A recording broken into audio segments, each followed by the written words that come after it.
नमस्कार, सत श्री अकाल, आदाब। दूरदर्शन के बेहतरीन कार्यक्रम प्रश्नोत्तरी में मैं अपलव सक्सेना आप सभी का और हमारे करोड़ों दर्शकों का स्वागत करता हूं, अभिनंदन करता हूं।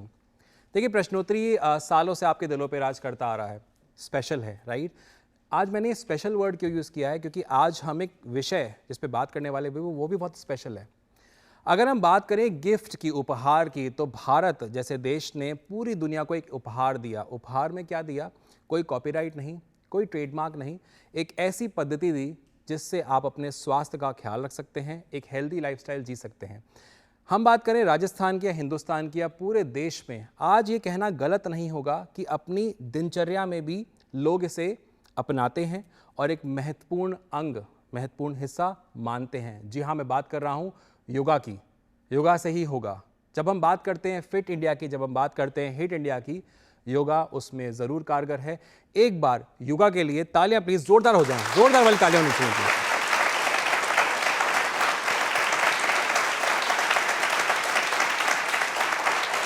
तो योगा क्योंकि दुनिया भर में लोग करते हैं, स्वस्थ जीवन जीने के लिए भी योग करा जाता है।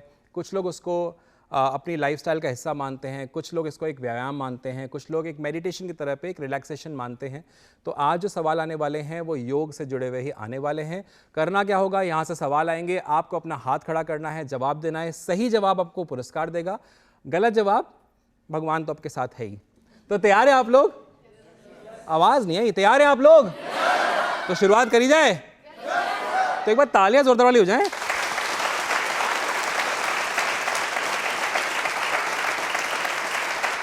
चलिए, तो बढ़ते हैं मेरे पहले सवाल की तरफ। सवाल को ध्यान से सुनिएगा, उसके बाद जवाब दीजिएगा। बहुत सारे लोग गवर्नमेंट एग्जाम के प्रिपरेशन में भी प्रश्नोत्तरी को देखते हैं, इसलिए सवाल का जवाब बिल्कुल एक्यूरेट दीजिएगा।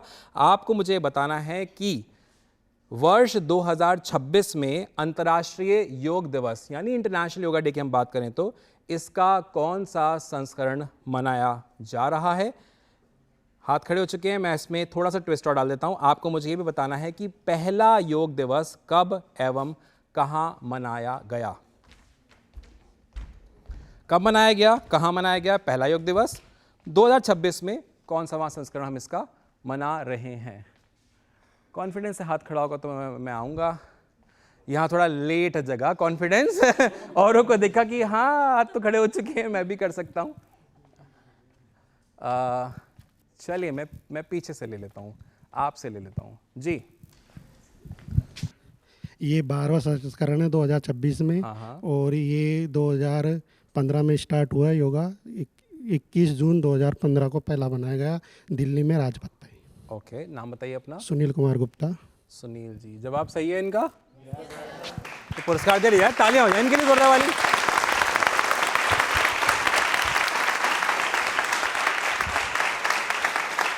सुनील जी, बिल्कुल सही जवाब है। मुस्कुराहट आ रही है, फाइनली मुझे पुरस्कार मिल गया। ताली एक बार वापस से बजा दो भाई इस मुस्कुराहट के लिए। बिल्कुल सही जवाब है आपका। 12th संस्करण 2026 में मनाया जा रहा है, यानी 12वां संस्करण। और पहला मेरा सवाल था कहाँ मनाया गया था, कब मनाया गया था। इंटरनेशनल योगा डे की हम बात कर रहे हैं, तो वो मनाया गया था नई दिल्ली के राजपथ में 2015 में। आपको बताना चाहता हूँ, हर वर्ष यानी एवरी ईयर 21 जून, 21 जून को इंटरनेशनल योगा डे पूरी दुनिया में, इंटरनेशनल है यानी सिर्फ इंडिया में नहीं, पूरी दुनिया में इसको मनाया जाता है। आपको बताना चाहता हूँ, जब पहली बार इसको मनाया गया था नई दिल्ली में, तो बहुत ही बड़े उत्साह से इस दिवस को मनाया गया था, जिसमें बहुत सारे लोगों ने इसमें भाग लिया था। इस आयोजन की पहल भारत के प्रधानमंत्री श्री नरेंद्र मोदी ने संयुक्त राष्ट्र महासभा में प्रस्ताव रखकर करी थी, जिसे व्यापक समर्थन मिला था। तालियां इस पहल के लिए भी जोरदार वाली होनी चाहिए।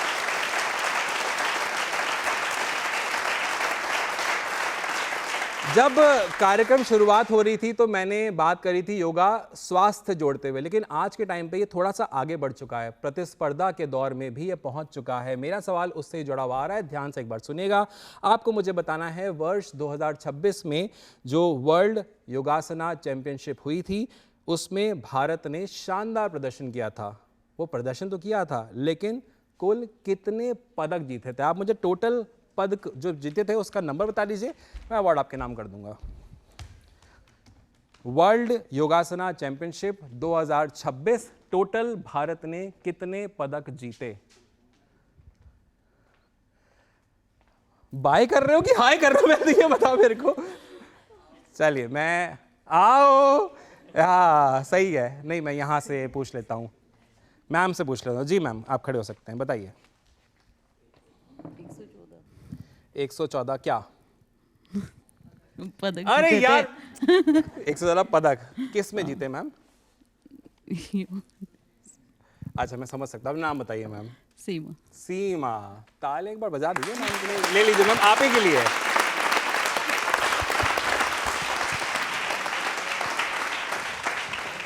मैम ना नर्वस हो गए, बोले 114 क्या किस में जीते? नहीं मैम, थोड़ा सा व्यंग भी होना चाहिए, स्माइल भी रहनी चाहिए फेस पे। आपकी स्माइल बाय द वे बहुत ब्यूटीफुल है। एक बार तालियां वापस से इनके लिए हो जाए।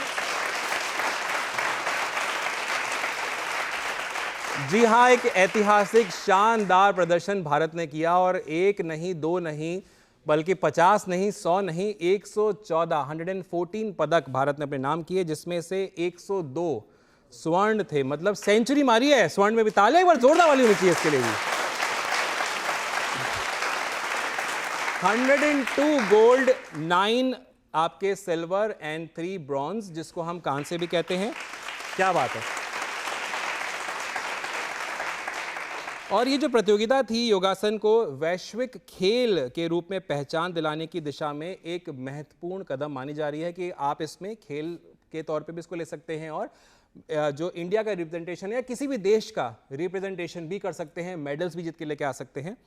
भारत ने अपने पारंपरिक योग कौशल और उत्कृष्ट प्रदर्शन के दम पर पदक तालिका में पहला स्थान प्राप्त किया 114 मेडल के साथ में। इस प्रतियोगिता में कई देशों ने भाग लिया, लेकिन भारत का दबदबा पूरे आयोजन में साफ दिखाई दिया। भारत ने इस उपलब्धि से साबित किया कि योग केवल स्वास्थ्य और साधना का माध्यम नहीं है, बल्कि अंतर्राष्ट्रीय स्तर पर प्रतिस्पर्धा खेल के रूप में भी अपनी मजबूत पहचान बना चुका है। यह सफलता भारत की योग परंपरा, खिलाड़ियों की मेहनत और प्रशिक्षण व्यवस्था का एक प्रतीक है। बिल्कुल है। तालियां एक बार जोरदार बजा दीजिए।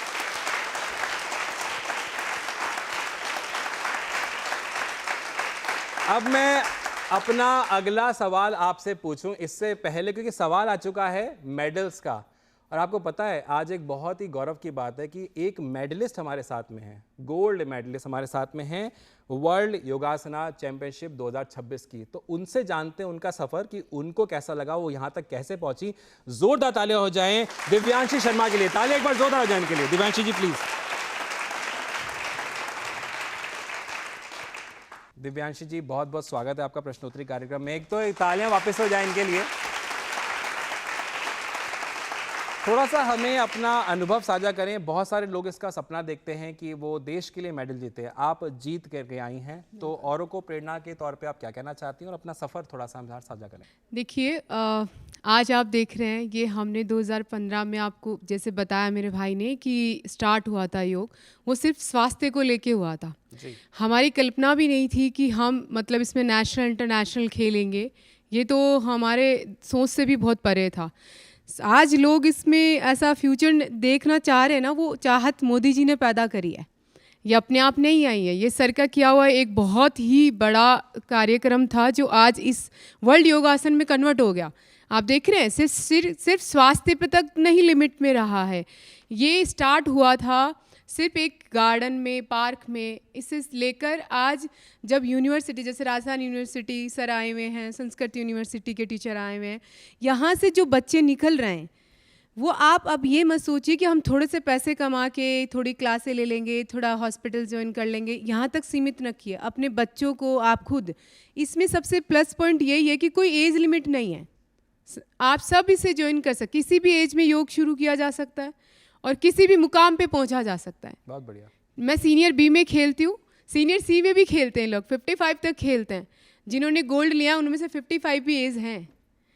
तो मैं आपको यही एक मेरी तरफ से आपको एडवाइस देना चाह रही हूँ कि योग को आप इतने अच्छे तरीके से करो, इतना एडवांस करो कि फिजिकली नहीं, ये आपको इंटरनली फ्लेक्सिबिलिटी के साथ साथ एक प्लेटफॉर्म दे सकता है। वो इतना अच्छा दे सकता है कि आप इससे गवर्नमेंट जॉब लग सकते हैं। आपको शायद पता नहीं होगा, अभी योगासन से जो नेशनल लेवल पे इंटरनेशनल लेवल पे जो बच्चे अभी मेडल लेके आए हैं उनको सीधा गवर्नमेंट ने जॉब दी है। बीएसएफ हुआ या बाकी अदर चीज़ें हुए, उनमें अभी 4 या 5 बच्चों का सिलेक्शन हुआ होगा, शायद आपको पता है। तो इसे स्वास्थ्य जितना लिमिट में ना रखिए, इसको एडवांस सोचो, आप भी सोचो। मैं तो यही कहना चाहती हूँ, आपकी पहल इससे आगे जानी चाहिए। एंड सबको all the best. Thank you so much ma'am, बहुत बहुत धन्यवाद।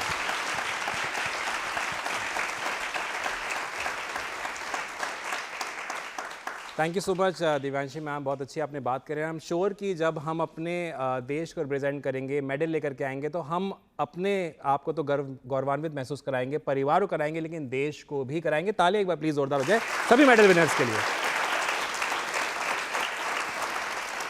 चलिए बढ़ते मेरे अगले सवाल की तरफ, क्योंकि इंटरनेशनल योगा डे है तो एक प्रोसेस से होके ये दिन गुजरा होगा, इस दिन का एक रिकग्निशन मिला होगा। मेरा सवाल उससे जुड़ा हुआ आ रहा है, थोड़ा सा एक बार ध्यान से सुनिएगा। आपको मुझे ये बताना है, संयुक्त राष्ट्र यूनाइटेड नेशंस, संयुक्त राष्ट्र ने अंतर्राष्ट्रीय योग दिवस की घोषणा कब की थी? आपको मुझे वो डेट बताना है, आपको मुझे वो ईयर बताना है कि हाँ इस दिन से अब ये रिकॉग्नाइज्ड है एज इंटरनेशनल योगा डे।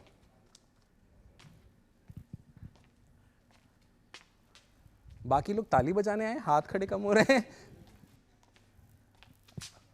चलिए मैं आपसे पूछ लेता हूँ जी। सर 12 दिसंबर 2014। मेरे तक वेट ही नहीं किया, खड़े होते तो इन्होंने। दोबारा बता दीजिए। 12 दिसंबर 2014। 12 दिसंबर सही जवाब है। ओ कितना आज कितनी खुशी मिल गई ना। अरे वाह वाह, बैठिए मैं भी आपके पास आता हूं सर। मैंने कहा था ध्यान से सुनिएगा, गलती नहीं होनी चाहिए। बहुत सारे लोग प्रश्नोत्तरी देखते हैं ना। कौन मुझे सही जवाब देगा? बिल्कुल सही वाला। चलो इधर से पूछ लेता, मैंने इधर से पूछा था। दाने दाने पे लिखा खाने वाले का नाम जी। 11 दिसंबर 2014। सही जवाब है इनका। नाम बताइए अपना। विजय नेहरा। विजय ने विजय पा ही ली फाइनली। ताली एक बार जोरदार हो जाए, जोरदार हो जाए।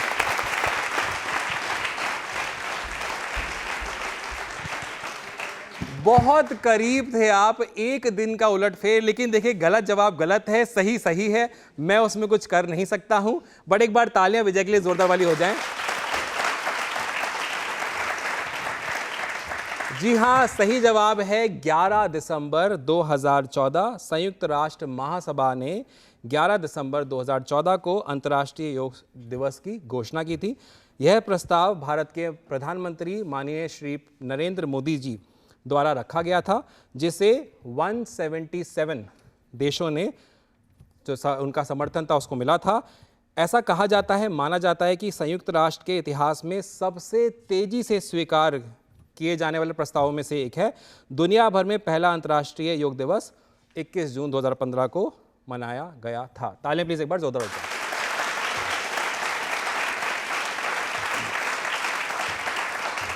अच्छा, वैसे तो योग की प्रेरणा भगवान से मिलती है, शिव भगवान से योग की प्रेरणा मिलती है। कृष्ण भगवान के भी कहीं ना कहीं हम मानते हैं कि प्रेरणा मिलती है। तो हम किसी से भी प्रेरणा लेते हैं तो भगवान का रूप होता है या भगवान कहीं ना कहीं उसमें होते हैं। लेकिन एक इंसान भी थे जिन्होंने योग को प्रेरणा दी, और योग कहीं ना कहीं कहा जाता है कि उसके जनक इंसानी तौर पे एक पर्सन थे। मेरा सवाल उन्हीं से जुड़ा हुआ आ रहा है, ध्यान सुनिएगा। आपको मुझे बताना है योग के जनक एज अ पर्सन किन को माना जाता है। मुझे उनका नाम बता दीजिए, मैं आपको अवार्ड दे दूंगा।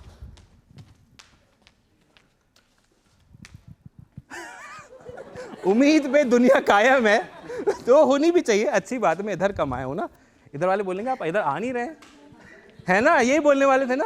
मन की बात में पढ़ लेता हूँ। चलिए मैं यहाँ से पूछ लेता हूँ। जी मैम बताइए। सर महर्षि पतंजलि ने योग के जनक है, उन्होंने ही अपन को योग सूत्र दिया था। कंफर्म है आप? Yes, नाम sir. बताइए आप। निशा वर्मा। निशा, तालियां बजा दीजिए।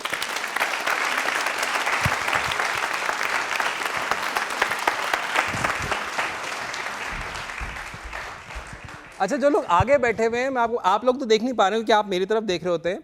मैं जब पास हो रहा होता हूं तो पहले ऐसे शक्ल होती है, फिर वो ऐसे जाती है, क्योंकि मैं क्रॉस हो चुका हूं। और कुछ लोग तो हाथ खड़ा रखते हैं कि गलत हो और हमारा मौका लगे।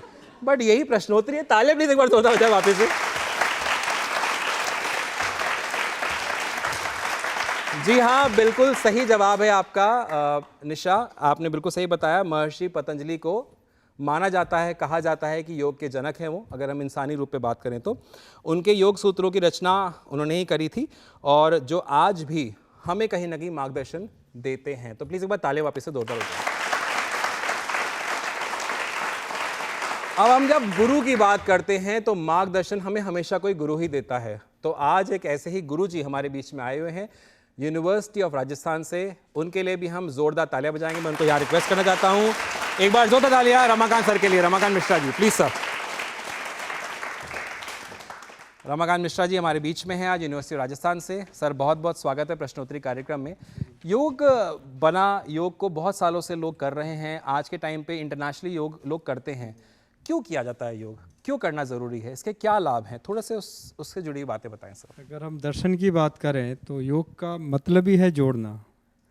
तो पहले हम खुद से जुड़े।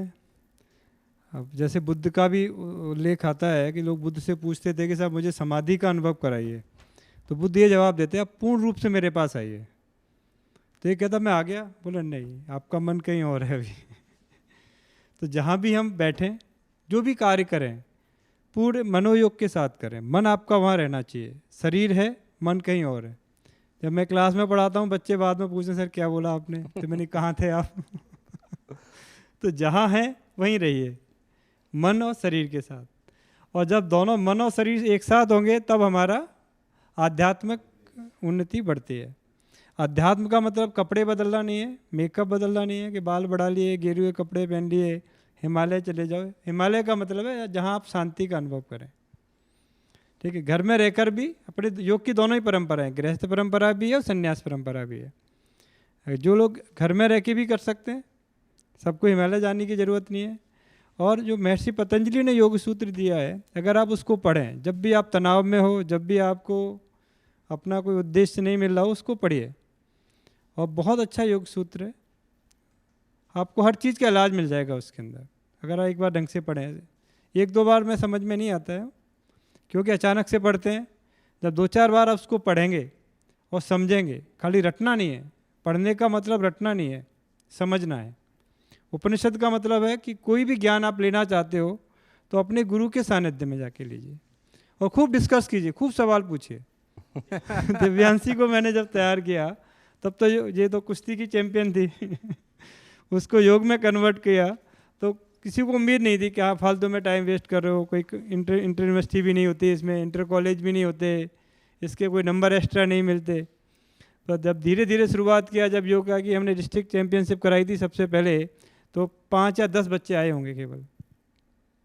आज हम कोई भी चैंपियनशिप कराते हैं, 2-2 हज़ार बच्चे स्टूडेंट आ रहे हैं, तैयारियां कर रहे हैं, स्टेडियम में जा रहे हैं।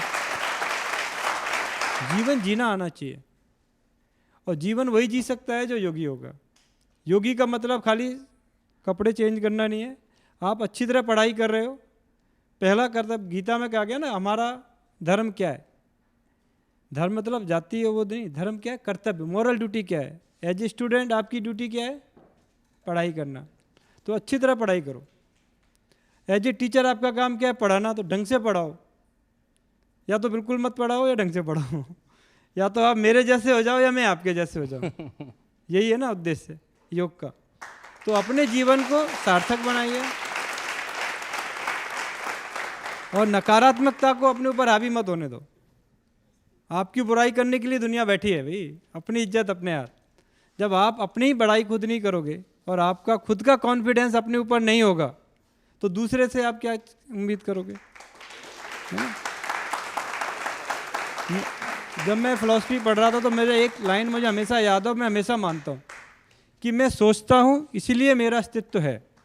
जब तक आप सोचोगे नहीं आप बनोगे नहीं। ये मैं अपने हर स्टूडेंट को कहता हूँ। इसलिए पहले सोचो फिर आप कार्य करो। ठीक है ना, धन्यवाद। Thank you so much sir, thank you so much.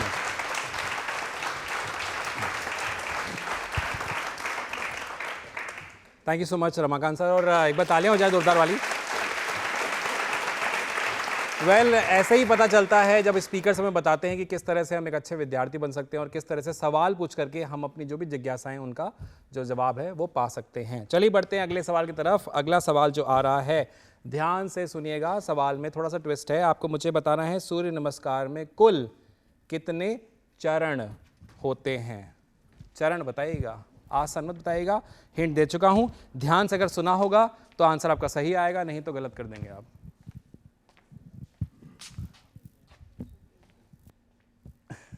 हाँ, लालच बुरी बला है। एक जेब में लेके बैठे हुए हैं, एक पे हाथ। यार ये तरीका बड़ा अच्छा है यार, मैं आ ही जाता हूँ। ये ऐसे बुला रहा है मुझे। जी 12 चरण होते हैं। 12 चरण होते हैं, किसमें? सूर्य नमस्कार में। पक्का? नाम बताइए अपना। प्रशांत मिश्रा। प्रशांत जी, क्या तरीका था ये बताइए पहले तो आप। नहीं मजाक है। ताली एक बार जोरदार वाली हो जाती।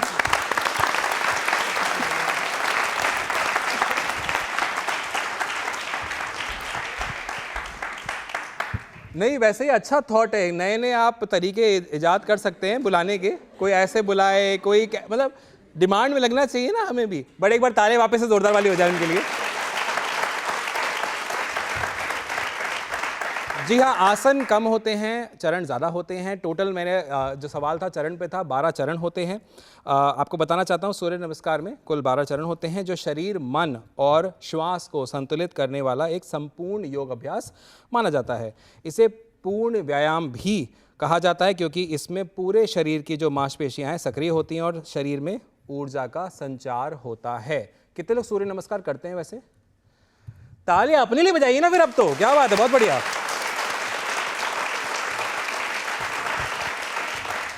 चलिए बढ़ते मेरे अगले सवाल की तरफ। आपको मुझे बताना है कि कौन सा प्राणायाम, ध्यान से सुनिएगा, कौन सा प्राणायाम शरीर की गर्मी को कम करने में सबसे ज्यादा सहायक माना जाता है?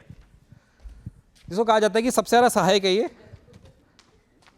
शरीर की गर्मी को कम करने में। डिफरेंट तो कुछ है नहीं, तो सेम ही हाथ खड़े हुए, कुछ डिफरेंट नहीं है। ये बाय कर दिया, इधर से नहीं है ना, मैंने इधर से आगे से नहीं पूछा है, मैंने आगे वालों के साथ अन्याय किया है। ये लीजिए, बताइए। शीतली प्राणायाम करते हैं ताकि वो ठंडक प्रदान करे आपके शरीर को, उसके लिए। नाम बताइए अपना। गीतिका सोनी। एक सांस में पूरा जवाब दे दिया, अवार्ड कहीं नहीं जाना चाहिए। तालियां से एक बार जोरदार वाली हो जाए।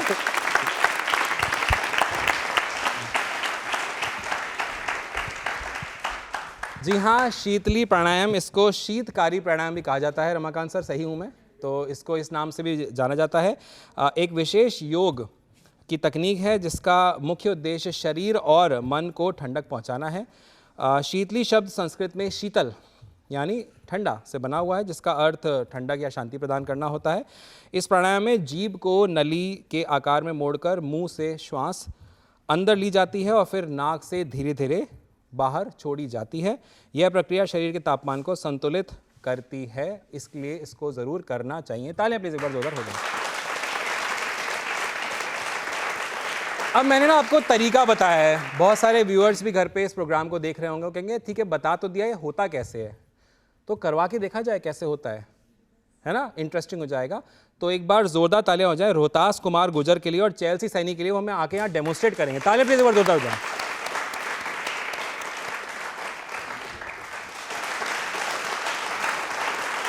जी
क्या बात है, तालियां प्लीज एक बार जोरदार हो जाए।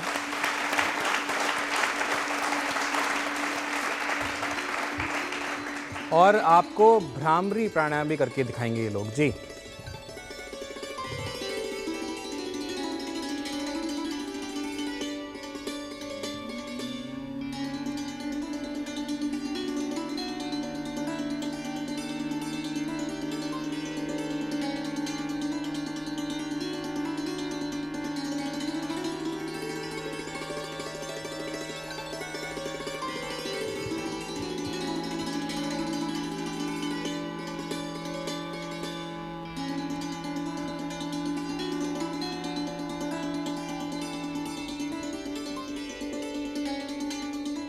तालियां एक बार जोरदार हो जाएंगी।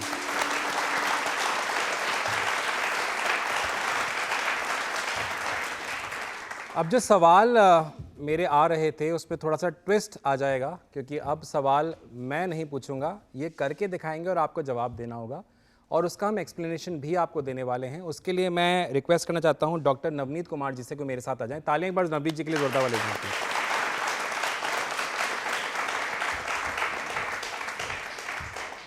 तो अब यहाँ पर ये कुछ आसन परफॉर्म करेंगे, आपको मुझे वो बताना है कि वो आसन कौन सा है और वो किस लिए काम आता है। अगर आप सही बता पाएंगे तो हम आपको पुरस्कार देंगे। जी,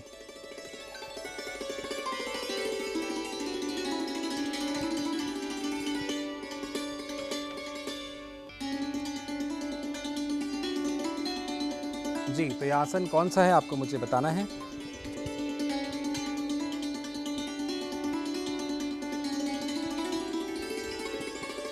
कौन बताना चाहेगा? पहले हाथ यहाँ से वैसे खड़ा हुआ था, मैं आपके पास आ ही जाता हूँ फाइनली। जी, परिवर्तित त्रिकोणासन। परिवर्तित त्रिकोण आसन, ठीक है। वहाँ से ना आ चुकी है तो मौका है, मतलब ये है ना। तो कौन बताएगा? मैं तो सभी बोल रहे हैं। चलिए मैं आपसे पूछ लेता हूँ। जी, अद्र कटी चक्रासन। सही जवाब है। अपना नाम बताइए। विहान गौतम। विहान, विहान के लिए एक बार पहले तालियां हो जाए जोरदार वाली। विहान क्यों, किस लिए काम आता है ये आसन? कमर को लचीला बनाने के लिए। कमर को लचीला बनाने के लचीलापन लिए। लिए। तालियां इनके लिए एक बार जोरदार वाली होनी चाहिए। जी डॉक्टर नवनीत, क्यों इस आसन को करना चाहिए? अर्ध कटी चक्रासन जो है ये, अर्ध यानी आधा, कटी हमारी कमर को कहते हैं, और आधा आपने चक्कर बनाया। इसमें मतलब आपका एक तरफा पूरा का पूरा मांसपेशियों का खिंचाव भी रहता है इसमें। अब इसमें ध्यान देना है कि किन्हें नहीं करना। अब यानी ऊपर से नीचे तक पूरा खिंचाव आ रहा है नर्व सिस्टम के लिए, और इसमें बैलेंसिंग भी है ये। और कमर के नीचे का भाग आपको ट्विस्ट नहीं करना, कमर का ऊपर का जो भाग है उसको ट्विस्ट करना है। और जिस न आगे झुकना न पीछे झुकना, सेंटर में रहना, और बाजू आपके कान के टच है, यानी ऊपर अंगूठे नाखून से लेकर के नीचे तक का पूरा खिंचाव में आ रहा है शरीर। अब इसके अंदर जिनका बैलेंसिंग बिल्कुल नहीं बन रहा है, या साइड में कोई रीढ़ की हड्डी से संबंधी कोई सर्जरी है, या प्रेगनेंसी के दौरान आपको ये अभ्यास नहीं करना, बाकी सभी लोग इसको कर सकते हैं। बहुत बढ़िया। तो अगले आसन की तरफ बढ़ते हैं। बताइएगा कौन सा आसन ये परफॉर्म कर रहे हैं। जी,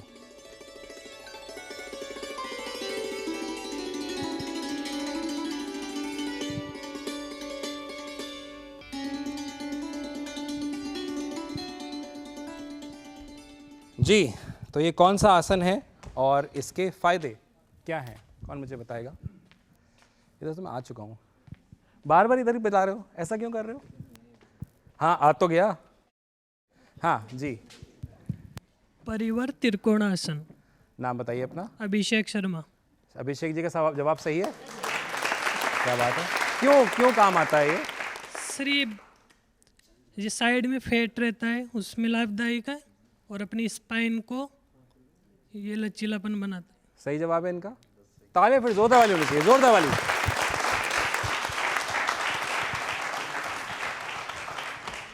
क्या बात है, क्या फ्लेक्सिबिलिटी है। जी सर।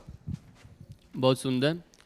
परिवृत्ति आसन है। परि मतलब चारों तरफ, वृत्त मतलब एक घुमाव देते हुए आपने आसन में एक आकृति बनाई। आसन हमारे जितने भी हैं, किसी न किसी स्थिति में हम जब जाते हैं, जो स्थिति बनती है उसे हम स्थिरता का नाम आसन है, आसनेन।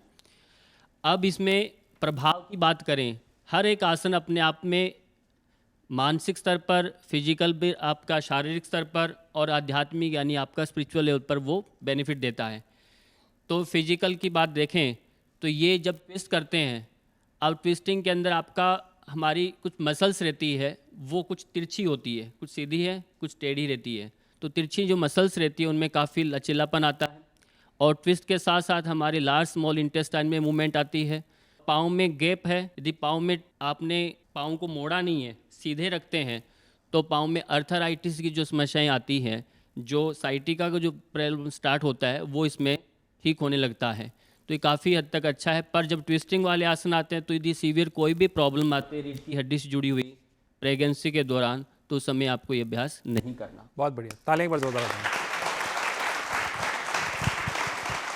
बढ़ते हैं अगले आसन की तरफ जी।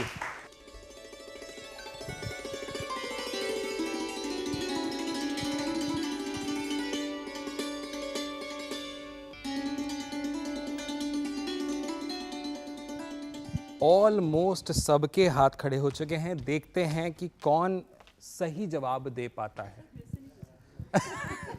सीधे ही बोल दिया आप, आगे से पीछे चले जाते हैं। अच्छा, मैं पूछ लेता हूँ मैडम, बता दीजिए, आप ही बता दीजिए। मंडूकासना।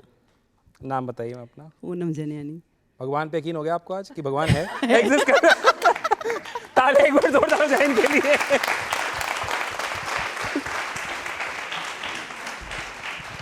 मैं आपसे सवाल पूछा, लेकिन मैं जवाब अब इनसे पूरा ले लेता हूँ कि क्यों काम आता है। आपको तो बस पुरस्कार मिल गया उसके लिए। ताले एक बार वापस इनके लिए जोरदार वाली हो जाए वैसे जी। मंडूक आसन है ये। मंडूक यानी मेंढक के लिए नाम दिया गया है। मेंढक के समान हम इसमें आकृति बनाई। अब मेंढक का स्वभाव क्या है, वही गुण धर्म हमारे शरीर में विकसित होने लगते हैं जब भी हम किसी ना किसी रूप में जाते हैं, क्योंकि हमारा मनुष्य का तो रूप सीधा है, सीधा बैठता है, सीधा सोता है। जब कभी आसन धारण करते हैं तो हम उसकी आकृति में जाते हैं, तो वो आकृति हमारे अंदर वैसा ही गुण विकसित करने लगती है। मेंढक का यदि बारे में जानेंगे, मेंढक का स्वभाव क्या है, 4 महीने तो धरती पर ऊपर रहता है, बाकी 8 महीने तो नीचे रहते हैं, पानी के नज़दीक रहते हैं। तो मेंढक का श्वसन तंत्र जो है बहुत अच्छा है। 8 महीने जो खा लेता है, यानी 4 महीने जो वो खाता है, 8 महीने तक उसको ही वो पचाने में लगाता है, यानी इतना स्टोरेज रखता है। जब अब ये अभ्यास करते हैं मंडूक आसन, तो पूरा का पूरा नाभि संस्थान इसमें प्रेस होता है यहाँ पर, जिससे हमारा जन्म हो रहा है। तो ये पाचन तंत्र के लिए बहुत अच्छा है, और विशेष रूप से जिनको शुगर रहता है तो शुगर वालों के लिए बहुत अच्छा, यानी हमारे इंटरनल जो भी एब्डोमिनल जितने अंग हैं उन सब की मसाज होती है इससे। पर करना किसे नहीं है, क्योंकि सावधानी पहले बतानी चाहिए।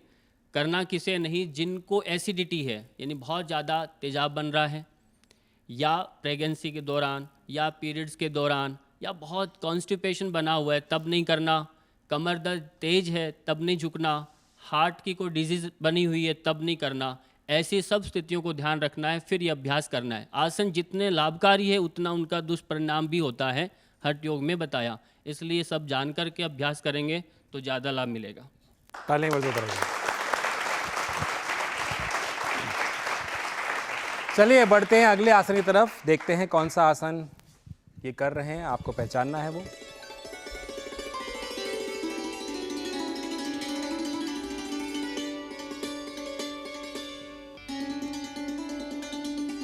जी हाँ, तो आपको बताना है ये आसन कौन सा आपके सामने परफॉर्म किया जा रहा है।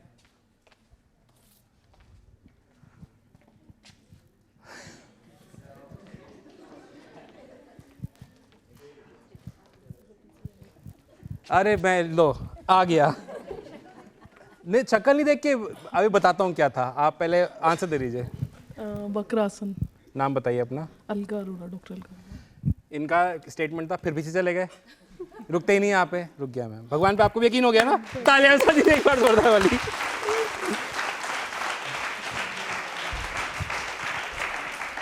जी सर, किसे करना चाहिए, किसे नहीं करना चाहिए? वक्रासन है, रिलैक्स कर दें। वक्र यानी आपने नाम सुना होगा अष्टावक्र का। वक्र यानी टेढ़ा मेढ़ा तिरछा अपना शरीर की आकृति। रीढ़ की हड्डी जो है ये सीधा जितना रही, हमारा सेकेंडरी ब्रेन है। यदि आपका रीढ़ की हड्डी में कहीं प्रॉब्लम आती है, उसमें चोट लगती है, तो पूरा शरीर के जो भी अंग प्रत्यंग उससे जुड़ा हो जिस भाग से, वो निष्क्रिय हो जाता है। ये अभ्यास करने से ब्लड सर्कुलेशन इन तंत्रिका तंत्र, हमारा स्पाइनल की जो कोर है वो बिल्कुल एक्टिवेट होती है। जब भी आसन ट्विस्टिंग करते हैं तो लोअर बैक सिटिंग के जो काम करते हैं, रेगुलर बैठना रहता है, तो उसके लिए बहुत अच्छा अभ्यास है ये। और ट्विस्ट जब भी करेंगे तो हमारा पेट के ऑर्गन है जिनमें आपका पेनक्रियाज, इंसुलिन प्रॉपर बनने लगता है। डायबिटीज़ वाले बहुत अच्छे से कर सकते हैं। तो ये डायबिटीज़ के लिए, लोअर बैक पेन के लिए सबसे अच्छा अभ्यास माना गया है। बाकी किनको नहीं करना, वही फिर एब्डोमेन जुड़ी सारी समस्याएं जिनको ऑलरेडी बनी हुई है, क्योंकि योग जो है रोग से पहले है, न कि रोग लगने के बाद। ये बात ध्यान रखनी है। इसलिए जब रोग लग जाता है बहुत सारे उसके लिमिटेशंस रहते हैं, तब जिनको भी एब्डोमिनल सर्जरी यानी कोई ऑपरेशन हुआ है तब नहीं कर सकते। अपने एक्सपर्ट से बातचीत करके कब करना है, कम से कम 6, बाकी अवस्था के ऊपर डिपेंड करता है। तो मान के चलिए प्रेगनेंसी में या पीरियड्स के दौरान में और बहुत सारी कुछ भी कमर में बहुत तेज़ दर्द है, उस समय ये सब नहीं करना। तालियां एक बार जोरदार हो। चलिए बढ़ते हैं अगले आसन की तरफ जी।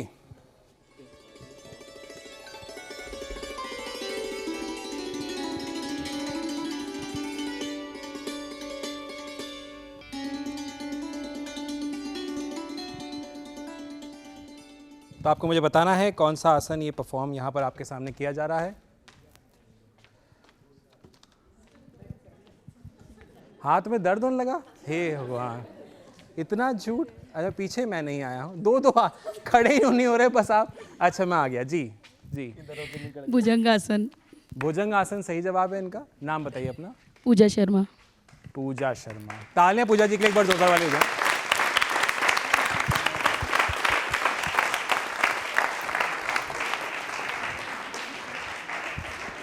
नवनीत सर कहीं ना कहीं वहाँ भी योगा हो रहा है, ऐसे ऐसे काफ़ी चल रहा है, बट इसके बारे में बताएं। बिल्कुल।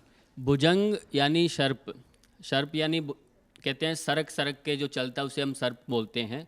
तो सर्प यानी पेट के बल चलता है। ये अभ्यास करने से हमारा पेट बड़ा नहीं हो सकता, ये अपने आप में बहुत अच्छा अभ्यास है। और कभी देखा आपने सर्प जो होता है कुंडलनी मार करके अपने बिल में रहता है, तो कुंडलनी यानी इसमें रीढ़ की हड्डी का लचीलापन बहुत अच्छा रहता है और पाँव में अंतर नहीं रहता, पाँव मिले रहते हैं, क्योंकि सर्प की पुछ जो है एक ही है, डबल नहीं बनाना होता। बिल्कुल मिलने से जब भी हम पाँव मिलाते हैं तो हमारा तुरंत मूलाधार चक्र एक्टिवेट हो जाता है। जब ऊपर जाते हैं तो नाभि का यहाँ का प्रदेश उठता नहीं है, आप सीने को तानते हैं, फैलाते हैं, तो वक्ष स्थल के अंदर यानी फेफड़ों के लंग्स कैपेसिटी बढ़ती है और रीढ़ की हड्डी जितनी फ्लेक्सिबल होती है तो ऑक्सीजन का लेवल स्वतः ही बढ़ने लगता है। तो अभ्यास अपने आप में कुंडलिनी जागरण के लिए, पेट के मोटापे के लिए बहुत अच्छा माना गया है। और जो सिटिंग ज़्यादा करते हैं तो उनको ये रेगुलर करना चाहिए, काफ़ी आराम देता है। किन्हें नहीं करना वो ध्यान रखना है कि हर्निया का कोई पेशेंट है तो उन्हें नहीं करना, पेट से जुड़ा हुआ या प्रेगनेंसी के दौरान उल्टे पेट के बल नहीं लेटना, पीरियड्स के दौरान इन पेट से जुड़ी कोई भी विकृति है तब आपको ये अभ्यास नहीं करना होता, बाकी सब कर सकते हैं।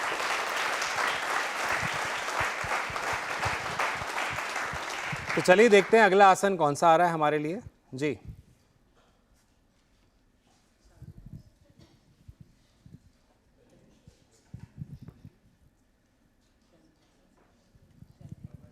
तो आपको बताना है मुझे कि कौन सा आसन है जो आपके सामने परफॉर्म किया जा रहा है जी। गिफ्ट उठा लूं? ब्लैकमेल ही हो रही है यार, अब तो बहुत बुरी वाली। पीछे मैं नहीं आया हूं जी। सलबासन। सही जवाब है ये। नाम बताइए अपना। संतोष शर्मा। संतोष मिल गया आपको कि पुरस्कार मिल गया? ताली को बजा दीजिए।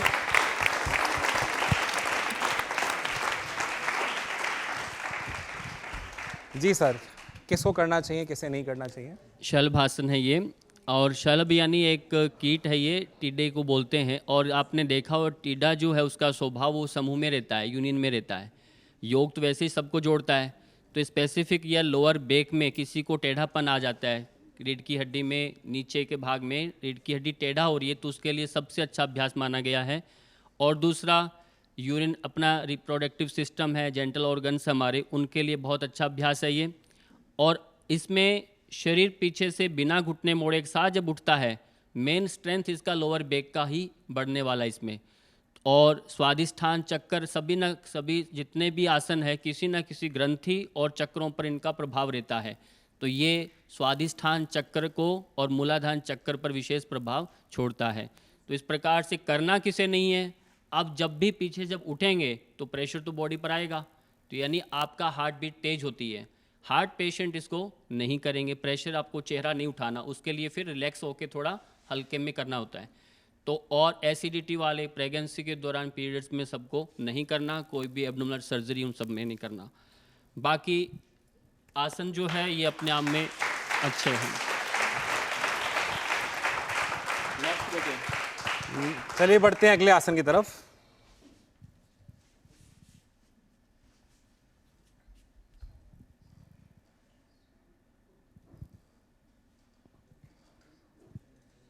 तो आपको मुझे बताना है कौन सा आसन है जो आपके सामने परफॉर्म किया जा रहा है।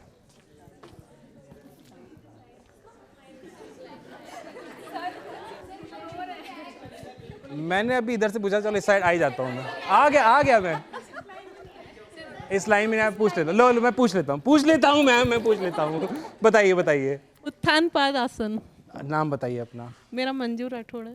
मंजू जी, बहुत धन्यवाद, आपने जवाब दिया इसके लिए। तालियां एक बार बजा दीजिए इनके लिए जोरदार वाली।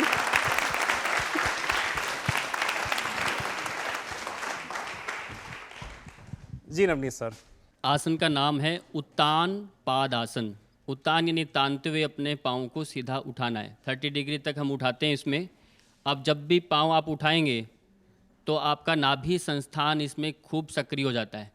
यानी कुल मिलाकर के नाभि कहते हैं धुरी, यदि बिगड़ता है तो पूरा पाचन बिगड़ जाता है। किसी का नाभि यदि डिग रही हो तो ये आसन सबसे अच्छा माना गया है, उत्तान पाद आसन।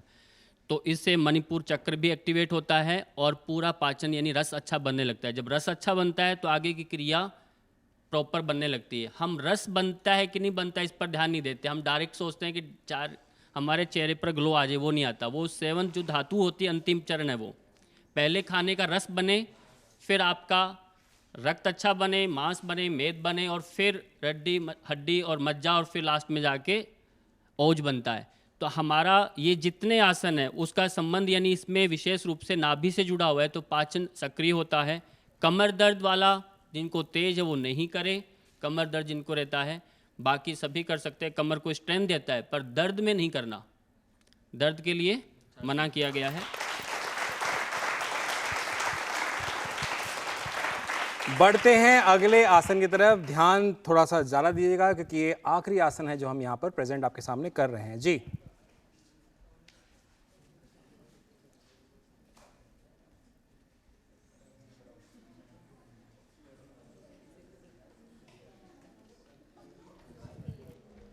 जी, आपको मुझे बताना है कौन सा आसन है जो आपके सामने यहाँ पर प्रेजेंट किया जा रहा है।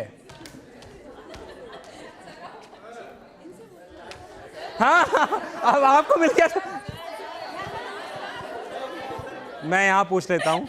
जी, पहले हंस लो आराम से, उसके बाद जवाब।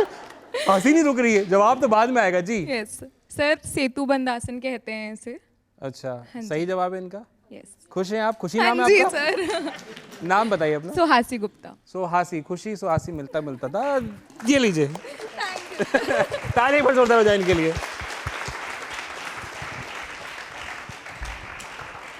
जी सर। सेतुबंद आसन, ये आसन जो है स्पेसिफिक यानी कमर दर्द के लिए, लोअर बैक पेन के लिए माना गया है। और साथ में जैसे ऊपर उठते हैं थायराइड ग्रंथि के लिए बहुत लाभकारी माना गया है। कमर दर्द, स्लिप डिस्क जिनको रहता है, दूसरा थायराइड से संबंधित किन्हीं को परेशानी तो उसके लिए अच्छा है। 2, और जब हम ऊपर उठते हुए बटक्स को श्रिंक करते हैं और मूल बंद लगाते हैं तो ये पाइल्स की प्रॉब्लम में भी बहुत अच्छा माना गया है। और जब हम पाँव को मिला कर के और पूरा स्ट्रेंथ के साथ करते हैं तो बैक पेन की पूरी मसल्स एक्टिवेट हो जाती है। तो अपने आप में बहुत अच्छा प्रभाव देता है ये। और किसको नहीं करना, इसके लिमिटेशंस बहुत कम हैं। सभी ऑलमोस्टली कर सकते हैं, सभी कर सकते हैं। हाँ, ये ध्यान रहे कि बैक में ही बहुत ज़्यादा प्रॉब्लम है, उठने में कमर दर्द बहुत ज़्यादा होता है, तब हम पाँव में गैप ले करके पाँव को थोड़ा 1 बाई 1 एक पाँव को मोड़ के करते हैं। जिनके बहुत ज़्यादा कमर दर्द रहता है तब डायरेक्ट फिर उठ नहीं पाते। केवल हम हिप्स को ही टाइट करके छोड़ना, टाइट करके छोड़ना, अप नहीं कर सकते। ये स्थिति होती है जब बहुत कमर दर्द हो तब। तालियों पर जोरदार हो जाए। तो बहुत बहुत धन्यवाद रोहताश, बहुत बहुत धन्यवाद चेल्सी, दोनों के लिए एक बार तालियां जोरदार वाली होनी चाहिए प्लीज।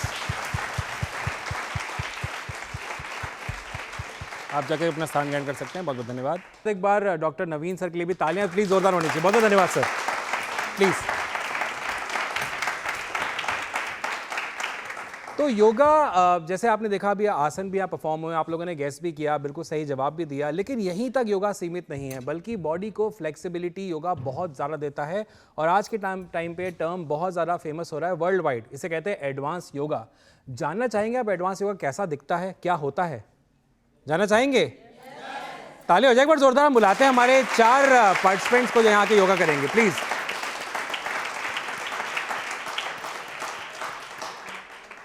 तो हमारे जो बीच में आए हुए हैं योगा आसन करने के लिए, मैं उनसे रिक्वेस्ट करूंगा प्लीज हमें ज्वाइन करें। तालियां इनके लिए जोरदार वाली होनी चाहिए प्लीज।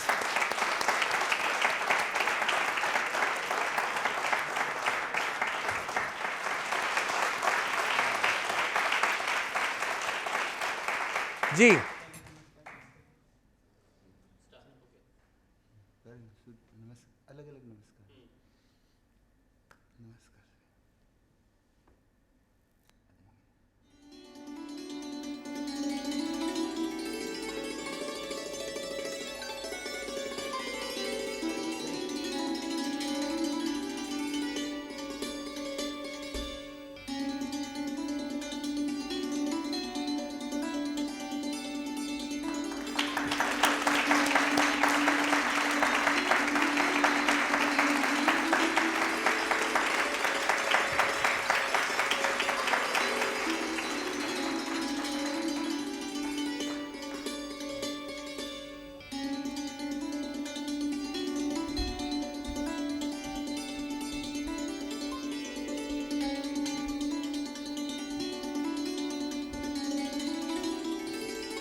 क्या बात है, जो मैं सोच नहीं सकता हूं वो ये इन्होंने करके दिखा दिया। आप में से कितने लोग इस बात से अग्री करेंगे? तालियां इनके लिए एक बार जोरदार वाली नीचे। बहुत बढ़िया।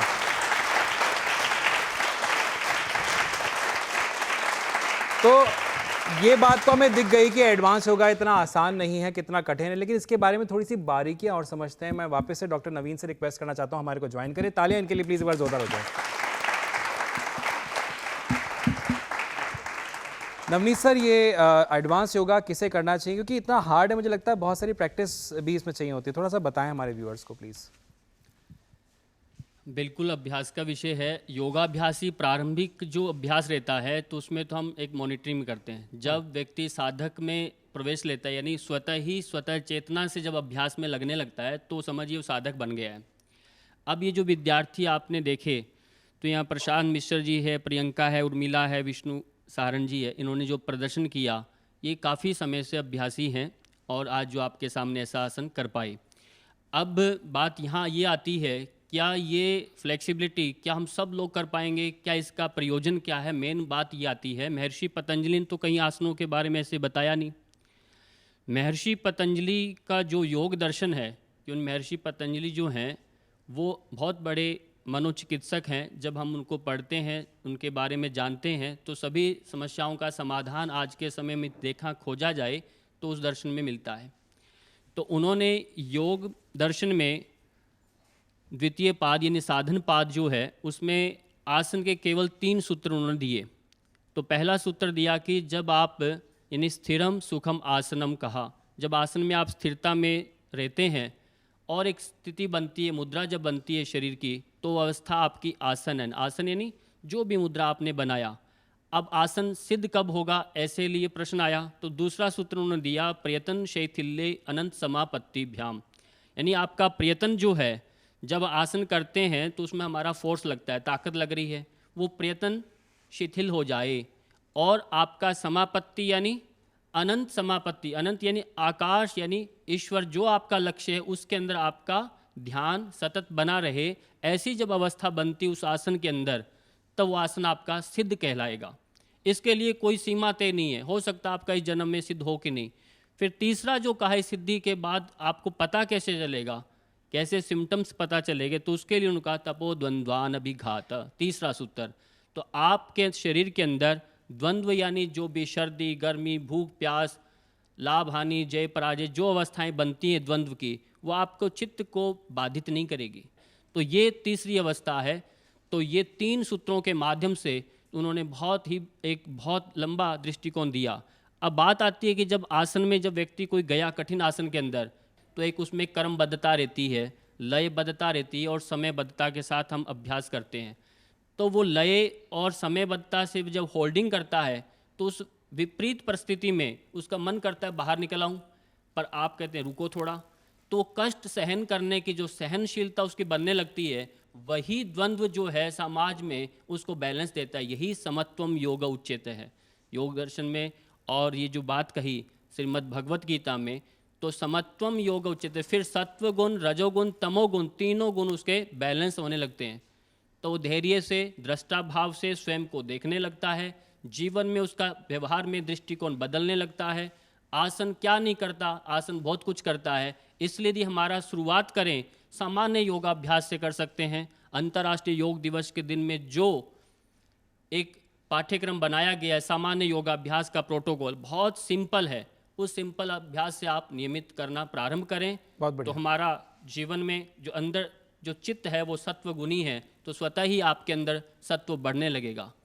और इस प्रकार से आपका जीवन दिनोत्तर एक अपने लक्ष्य के प्रति सज हो जाएगा। यही योग का लक्ष्य है कि आप अपने लक्ष्य को शीघ्रता से प्राप्त करें। धन्यवाद सर। तो आज जो बातें हमने सीखी हैं, हमने जानी हैं, हमारा फ़र्ज़ ये बनता है कि हम औरों को भी बताएं। खुद का स्वास्थ्य का ख्याल तो हमें रखना है, औरों का स्वास्थ्य का यानी अपनों का स्वास्थ्य का भी हम ख्याल रखें। मन तो ऐसा कर रहा है कि यहाँ से सवाल आते जाएं, जवाब वहाँ से मिलते जाएं, लेकिन समय हमें कहीं ना कहीं रोकता है। लेकिन अगर आप चाहते हैं अगले प्रश्नोत्तरी कार्यक्रम में हमसे जुड़ना, तो आप हमसे सोशल मीडिया के माध्यम से संपर्क कर सकते हैं। और हाँ, अपने स्मार्टफोन पे वेव्स WAVES इस एप्लीकेशन को डाउनलोड करना ना भूलें, जिससे कि आप 24/7 दूरदर्शन के बेहतरीन कंटेंट का लुत्फ उठा सकते हैं। जाते जाते आपके लिए, अपने लिए एक बार तालियां जोर से बजाइए। फिर मिलेंगे अगले कार्यक्रम में। तालियां जोरदार वाली नीचे प्लीज, जोरदार बजाते रहिए अपने लिए तालियां।